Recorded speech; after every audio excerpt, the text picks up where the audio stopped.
Okay, so we are just waiting for a few folks to show up so that you can just skip past this first little part of the video of me just staring at the screen and pressing buttons.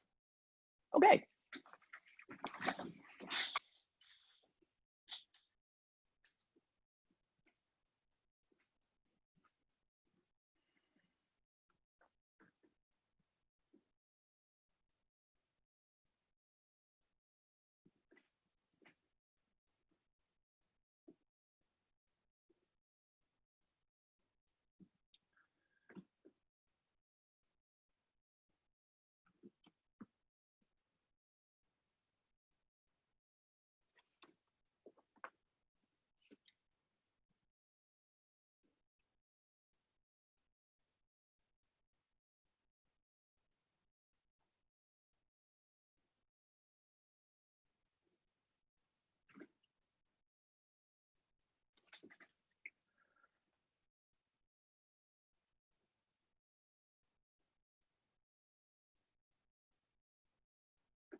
See, aren't you glad I'm recording all this? It's fascinating, right? Me moving like this and yeah.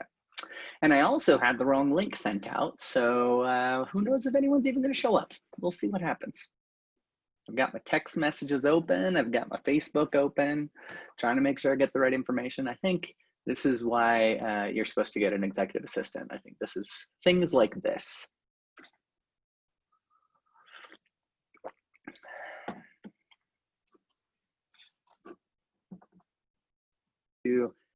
Okay, everybody, we're recording now, and Sabrina is my guest star today in the webinar, the only person that showed up, and I'm sure it's because I messed up the link again. So sorry, everyone. What I wanted to talk about is how I do comps, but also answer any questions. So before I get started, Sabrina, are there any topics besides comps that you'd like to talk about on the call? I want this to be as useful to you as possible. Everything that is in your brain. All things. Okay. All things. Control A, Control C. Okay, so let's start with how I do. Let me share my screen here.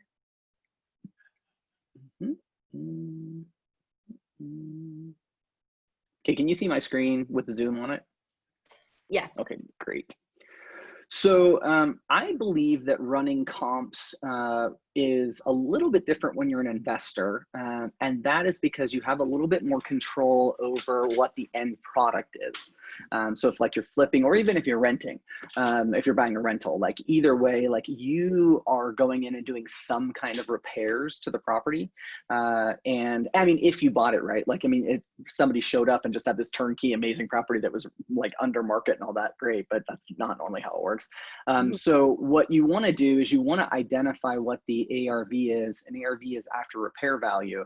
And any investor that you're working with, or you have to understand how to get that ARV, because that, like, an investor is going to look to you as the realtor to give them what the ARV is, which is based on comps.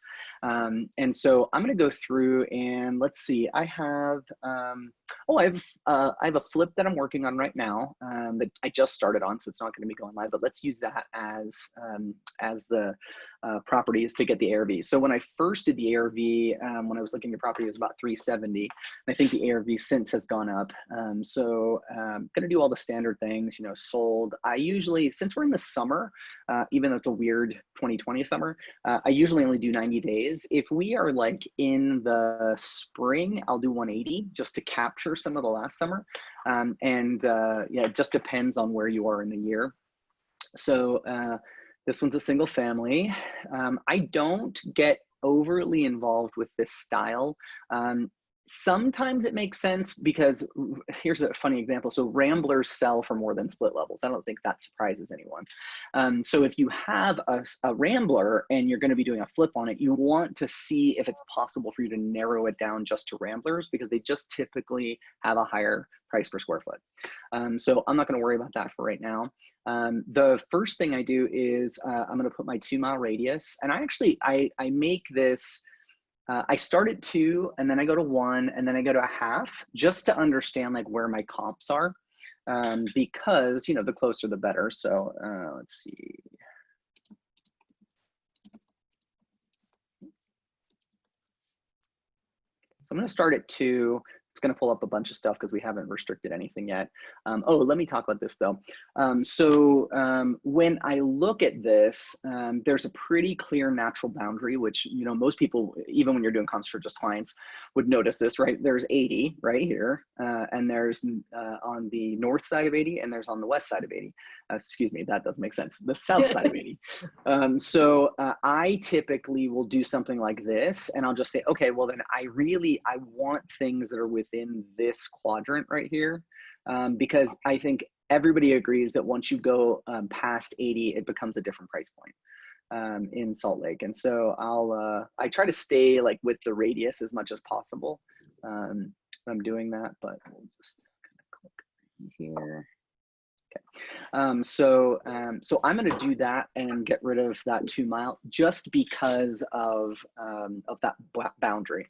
Because what I don't want is I don't want to have lower properties showing up in my comp search for ARV, because when you're looking at the ARV, you're looking at, hey, Phoenix just joined. Awesome. I'm not, oops, let's see. Nope. Phoenix, welcome. Glad to have you here. Let's go back to this. Okay. When you're doing an after repair value, you want to know the high end, right? This is different than when you're just doing a retail comp, because a retail comp, comps always depend on condition. There's nothing new about that. But when you're looking at it as an investor, typically like as a flipper, for example, your whole goal is to get top dollar for that. So you're willing to invest the money. And so you want to look at the parts at the comps that are comparable and look flipped or brand new, or as new as you can look. So I've limited these here. So now I'm going to go down, and I like to approach comps like appraisers do, because the appraiser really is the gatekeeper, right? So you can get something under contract for 350. If the appraiser says it's 325, guess what? You're getting 325 for that property. And so I try to stay as specific as possible.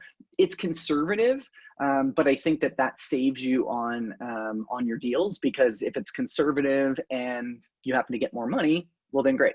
Sabrina, do you have a question? No, sorry. No. That's all right. Okay, so I'm skipping most of this stuff here because it's not as important. Now, let me remember, even I think is it. So the subject property is about 1,800 square feet. So I'm always going 10% up, 10% down when I'm looking at total square feet. So 1,800, it's almost 2,000 or 200. So I'm just gonna say 1,600 to 2,000 square feet. And you can see that, we're just constantly driving down this. I do a couple things. I always do built standing, because sometimes you will see like new construction or to be built show up. And then I also always do, where is it? I also do, where's the excludes? Oh, it's up here. So then I also say, includes, and I exclude short sales. Because again, if it's a short sale, it's being sold for ridiculous amounts of money, and that's never going to be a comp for you. And I think it actually did adjust this number just by doing those two things. So I always want to have 10 to 12 comps that show me a healthy range around what this flip could be. Because even if you are doing one, if you decide, hey, this is actually just a mid flip, I'm not like pimping it out, I'm only going to spend 10,000 bucks, then you need to accommodate for that in your comps. You can't go look at something that's completely pimped out and expect to get the same amount. So now year built, I'll come back to. Typically you do 10 years above, 10 years below, because that's what an appraiser does. And so I'm going to skip it for right now. And the reason I'm skipping it is this specific property is in a neighborhood where all the houses were built roughly at the same time. There's not a lot of like new stuff and old stuff.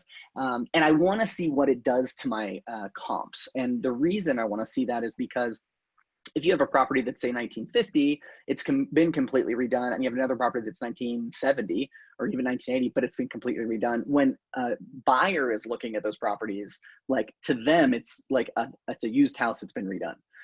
And so I like to kind of keep that in my mind, because you know there is always some assumptions you're making when you're doing your ARV, right? Like you're trying to see like what would make sense, and is this financially feasible for me to do?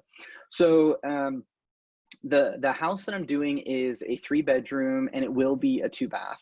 So I always put 1 bedroom below, 1 bedroom above, so 2 to 4. And then I typically am not limiting anything around these, and the reason around baths, the reason for that is that most people today consider a shower a full bath. You know, technically it's a 3/4 bath, but like when they say I want a house that has 2 bathrooms in it, they really mean they're fine with a bathtub and a shower, even 2 showers sometimes, right? So I don't get hung up on this because there's that ambiguity. And if you limit it, like if I say just 2 there, it totally cut down that number from like the 60s to 15, but there might be plenty of things in there that have, you know, 1 and 1. So I just like to not include it. I mean, you could do something like this, but that also limits things, right? Because then if there's something that has 2 baths and no 3/4 bath, then that's not going to show up either. So I just leave these blank. Now let's talk a little bit about GLA. Does anyone on the call know what GLA actually stands for? Oh, actually, I guess it's written right there. So never mind. You guys both get a gold star.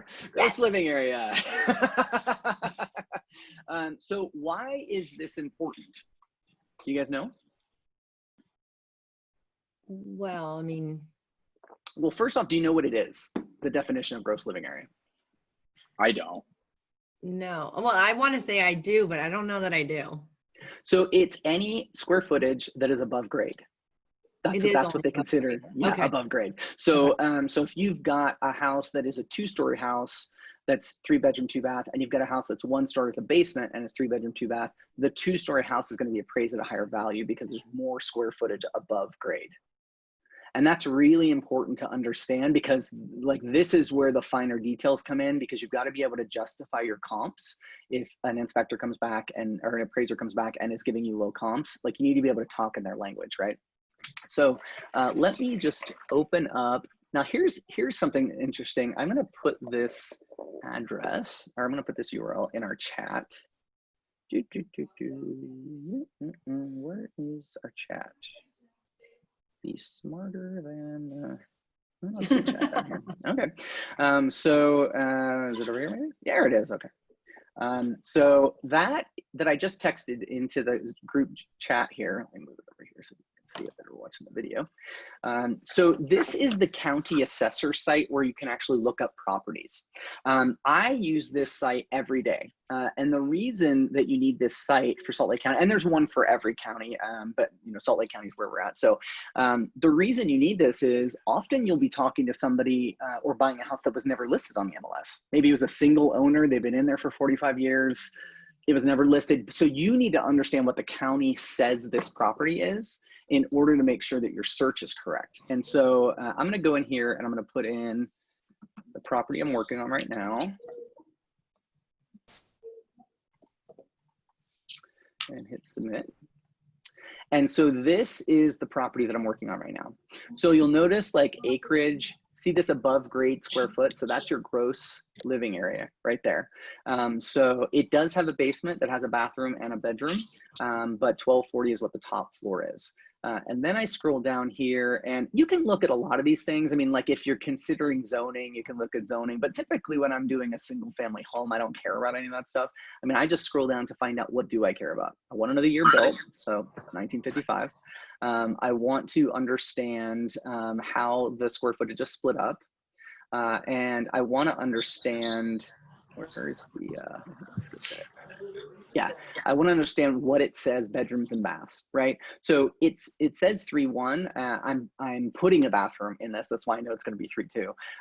But I'm not putting in another bedroom. There's just no space for it. So so now I know it's 1955, and I know the gross square footage is 1240. And oh, it's actually bigger than I thought. So let me go change that. It's 2,200 square feet. I thought it was 18. So let's go back and say 2,000 to 2,400. That math is way easier. So that's cool.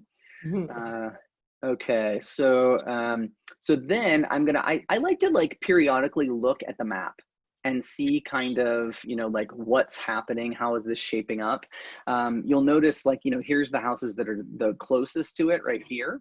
And so I'm gonna give higher weight to these. It doesn't mean I'm not gonna look up here, but you know, this is 9th and 9th. This is like Liberty Wells. So different neighborhoods, right? And so I'm like, I can't necessarily command a 9th to 9th price for Liberty Wells. And this is like farther down Liberty Wells, because Haven's like 24th South. It's just into South Salt Lake. Most people would consider that this is still Salt Lake City, but technically it's not. And I think that's why you can see this kind of drop, right, as you get down here, because this becomes another city. Okay, so I'm gonna focus on these right here. So I can see that there's this block between State Street and 7th East, and I'm at 461. So I'm just about right in the middle of all that. So I'm gonna look there. Well, actually, I'm not going to narrow it down too much just yet. So first, there's 32 homes. So I've got to find a way to narrow that down. That's too many homes to look for as comps. And so that's where I'm going to use the gross living area. And so if we look back here, we see that the gross living area, I think.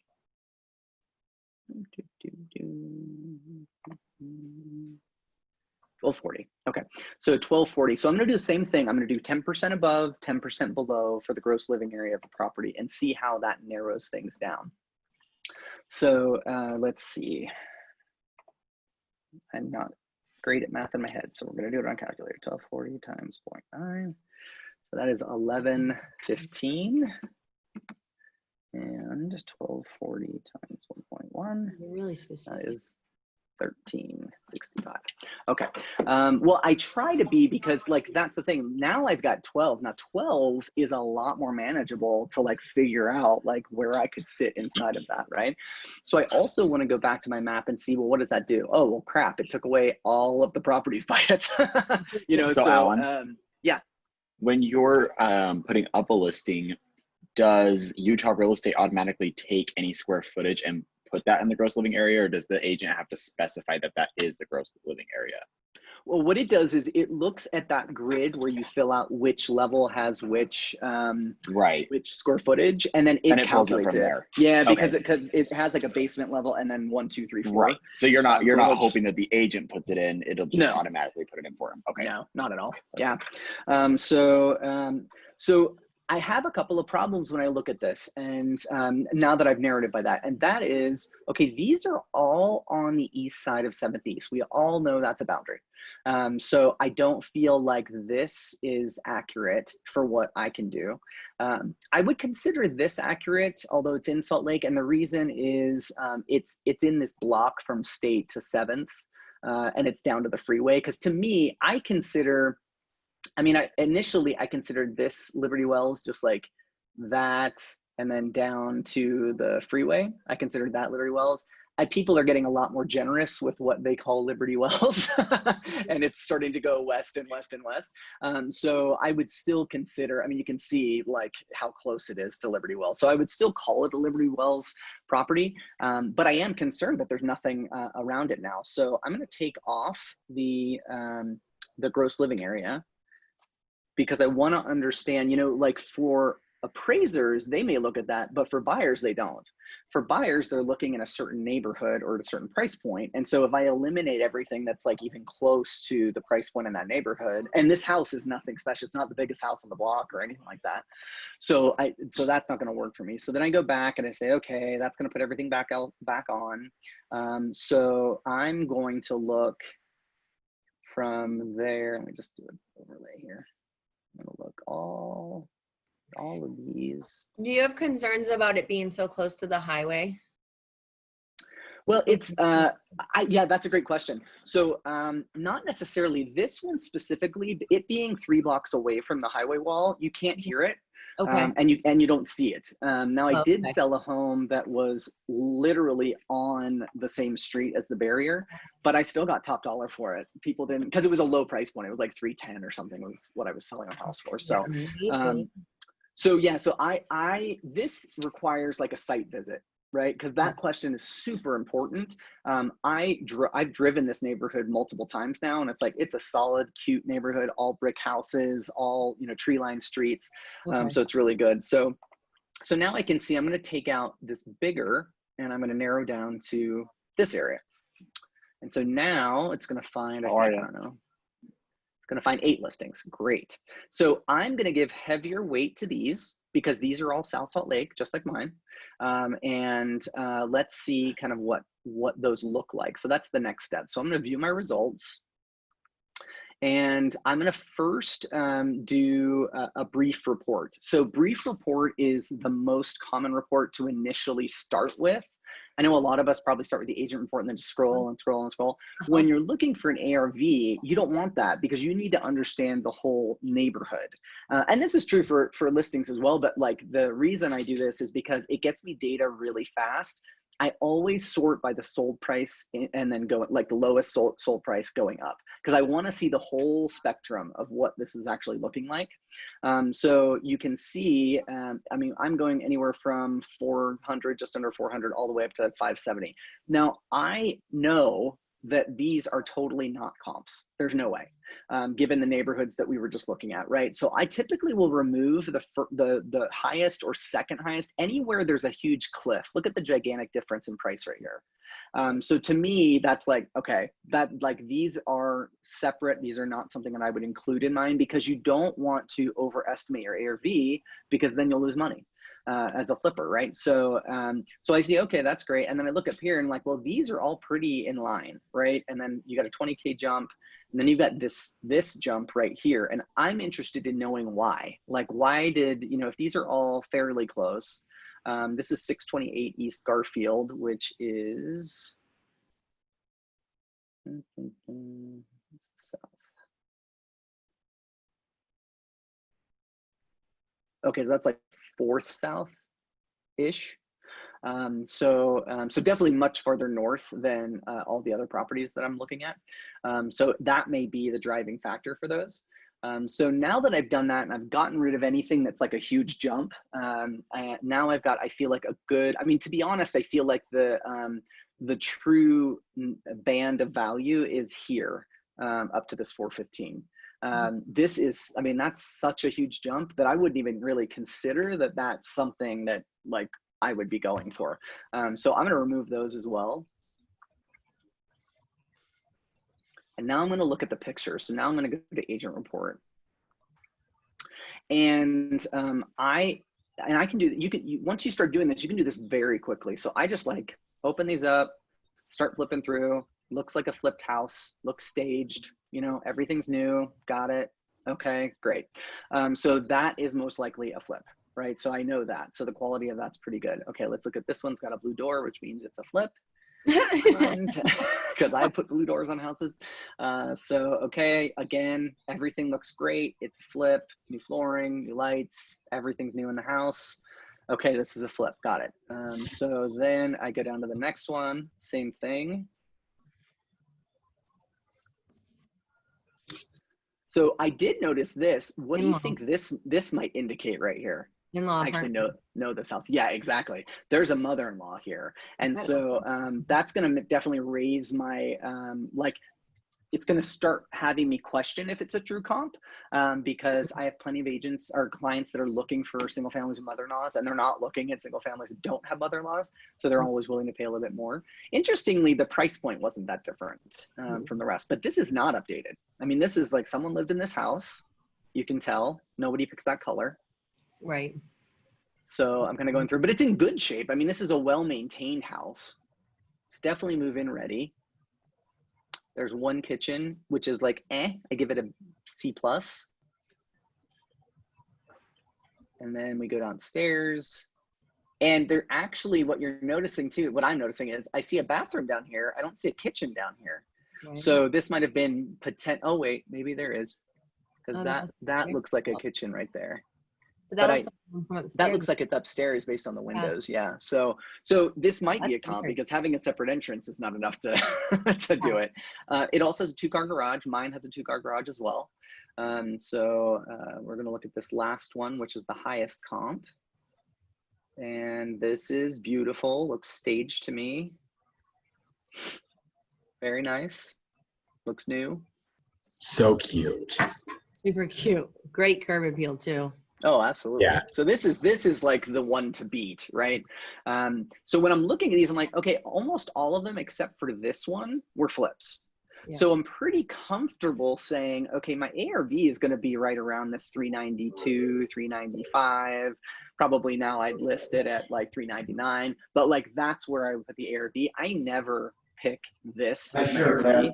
Like you have to make sure that the deal works at what feels like standard. And if you get 415, huzzah, you just made a bunch of money, but you don't want to start at 415, put a bunch of money into it, and then realize you got nothing. So when I look at this, I'm like, okay, so there's a couple of things that I do now that I kind of understand this information.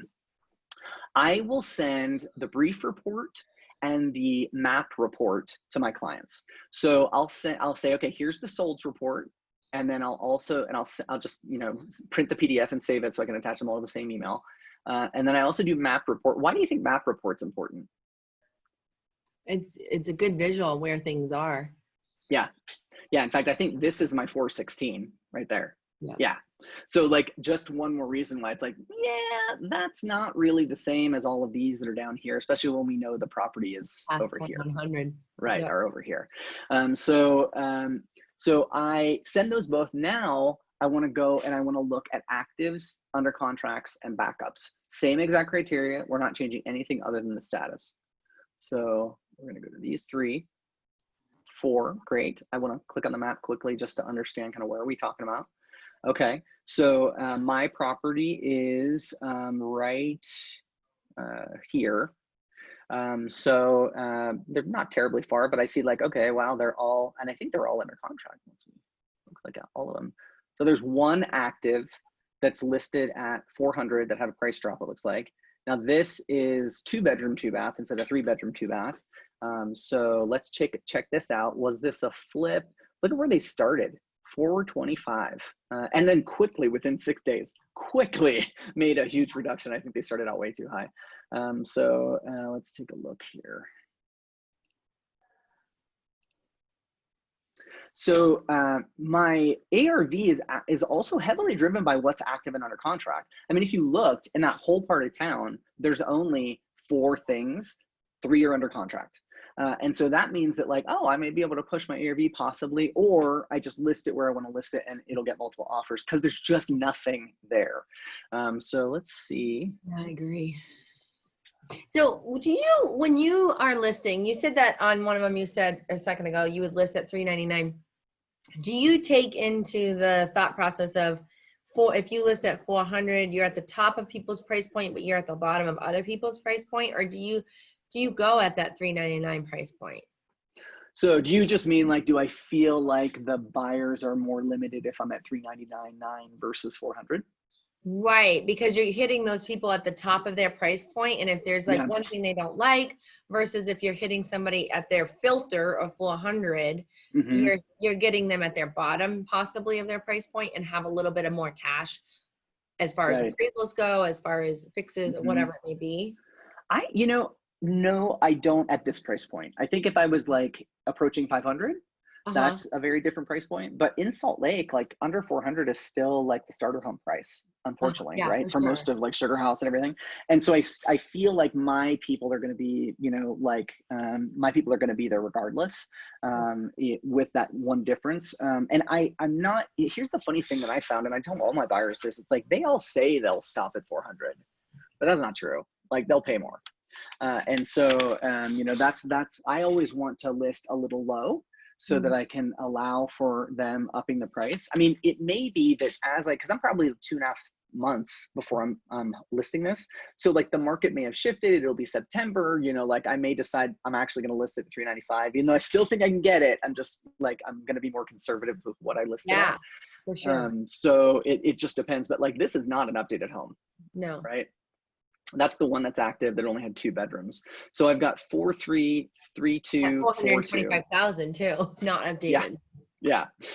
So I'm looking at this and I'm like, well, this is probably my closest comp because it's a 3-2. It's 470 East Coatesville, which is only a few streets away. So I want to look at this and say, okay, so it's under contract. It went under contract in 17 days, which does not tell me that it got full price necessarily, right? It may have, but it may not have. Often if I'm getting really close, I will contact this agent and just say, hey, like I'm listing a property really close to yours. You know, did you get under contract at list price? Was it above? Was it below? Usually they'll at least give me that much.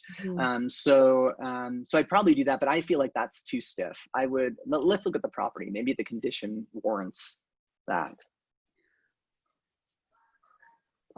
So it looks cleaned up. It's not brand new. Those are just original wood floors, not new appliances. Old tile, dated tile. Yeah, old tile. I mean, it's like they cleaned this, but like this here is the bathroom floor. So yeah, that's original, which is actually, it could be cool if it was clean. But this right here is a shower surround. And this is something that I've really started learning more about. When you're flipping a home and if it's like a secondary bathroom, putting a shower surround in is so much cheaper than tiling it with anything else, right? So like you can get a bathtub and a surround, probably 600 total. And then pay for the labor to get it installed. So you don't have to tile any of this. It looks all brand new. So it's an easy way to kind of throw something in. But like this is like nothing. There's nothing. Oh, it does have a mother-in-law. Oh, yeah. So there's that, and that could be the deciding factor with that. So the mother-in-law may be bumping up that price. From an appraiser standpoint, they don't really care. Like it doesn't matter that much to them, but to a buyer, it matters to them because I have so many buyers looking for that very thing. In fact, that's why I knew that had a mother-in-law, because I remember seeing that in one of my listings or one of my listing alerts. So now I go, okay, well, I want to look at these. I'm gonna do the exact same thing. I'm gonna look at brief first. I'm going to see like if there's any major differences. Like this one's much bigger than mine. Because it's about 150 square feet bigger, but it has 4 bedrooms and 3 baths, which like that is not mine. 4 bedroom, 2 bath, maybe, but still this is my best comp. And I think probably because of that misprice, this is probably going to go for less than 390, but who knows? So then I also do my map report and I send that off to my investors as well, because I just want to understand. And then I usually go back to this page and I will print this into a PDF and I will also send that to my investors because like they need to see, because they'll have questions about like zoning and all this stuff. You don't want to rely, well, you may not be able to rely on the MLS because it might not have been in the MLS, but you also don't want to rely on the agent entering the right information on the MLS and your investor making an assumption based on that. You always want to just give them the information for the county, like this is what the county says, so like it also makes it so that you're referring to the county's authority. You're not saying it's any specific zoning, right? You don't get caught in that. So I'll also typically send that over, but that's usually how I'm doing comps. I to be honest, I do comps almost exactly the same, except for I am placing the listing differently in that spectrum based on the condition. Sure. So that was lots of information. And Kelton joined. Welcome, Kelton. So what questions can I answer for folks? So, okay, I'm doing this because I had this question the other day and I don't know I mean, I know how to answer it, how I answered it, but when Well, you yeah, let's have, mastermind. yeah, I have a friend client that lives in Sandy. So, but just pretend it's Sugar House or whatever. Okay. It's Sure. fine.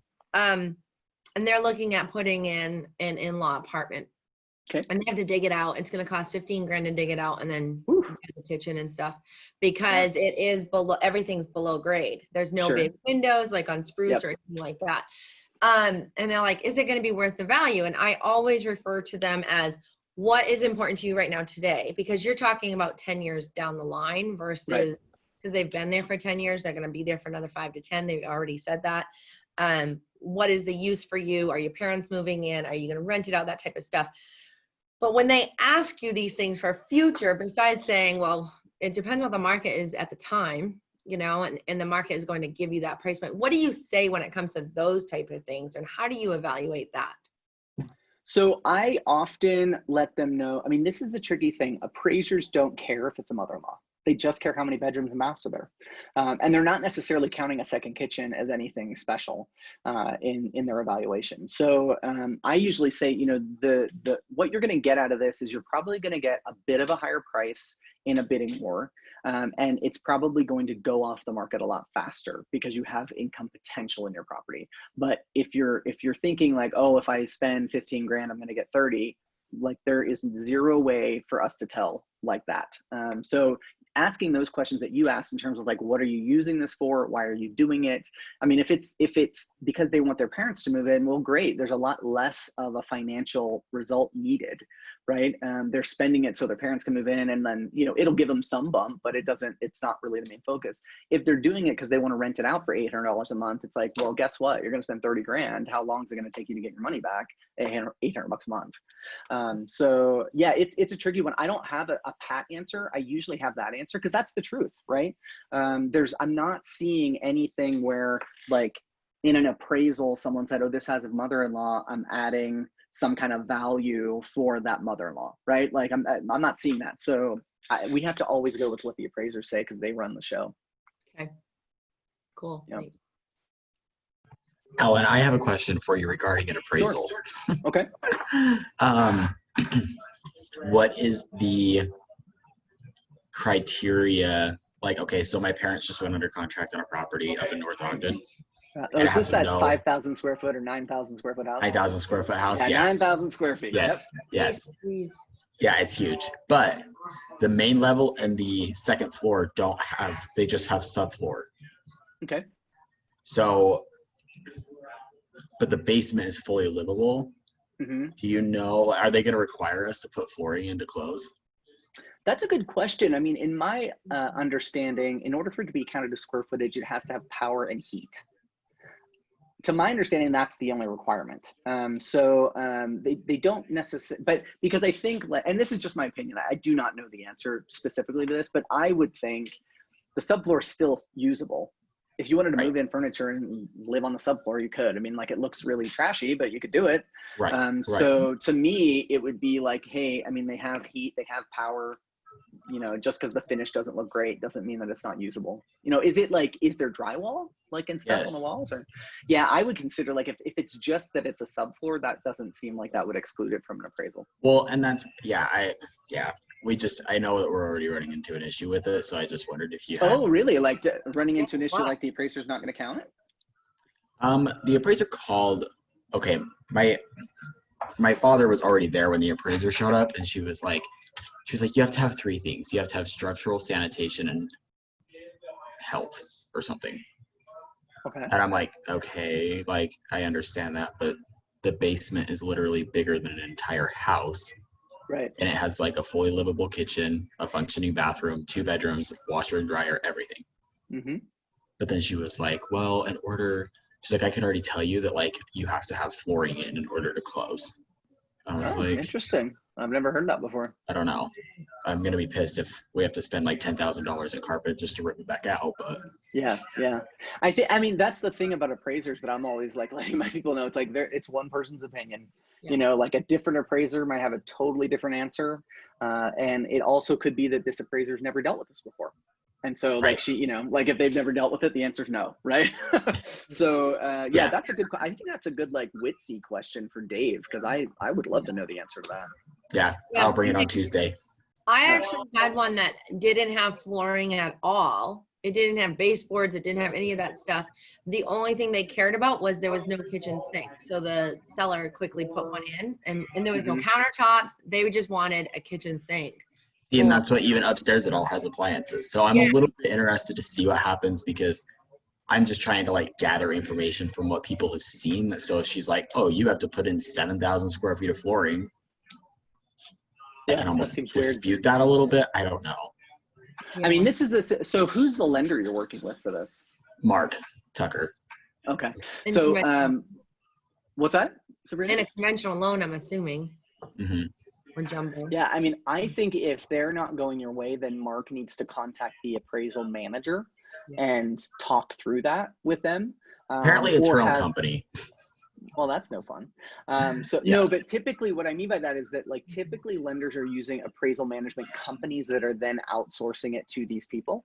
Right. Okay. So yeah. I'm talking about going to the appraisal management company Got you. Okay. and say like, hey, what the heck's going on? Like this appraiser, I've had that happen. Like I had a 5-plex in Idaho, and that very similar thing happened. I had it's a 4-plex with an additional unit.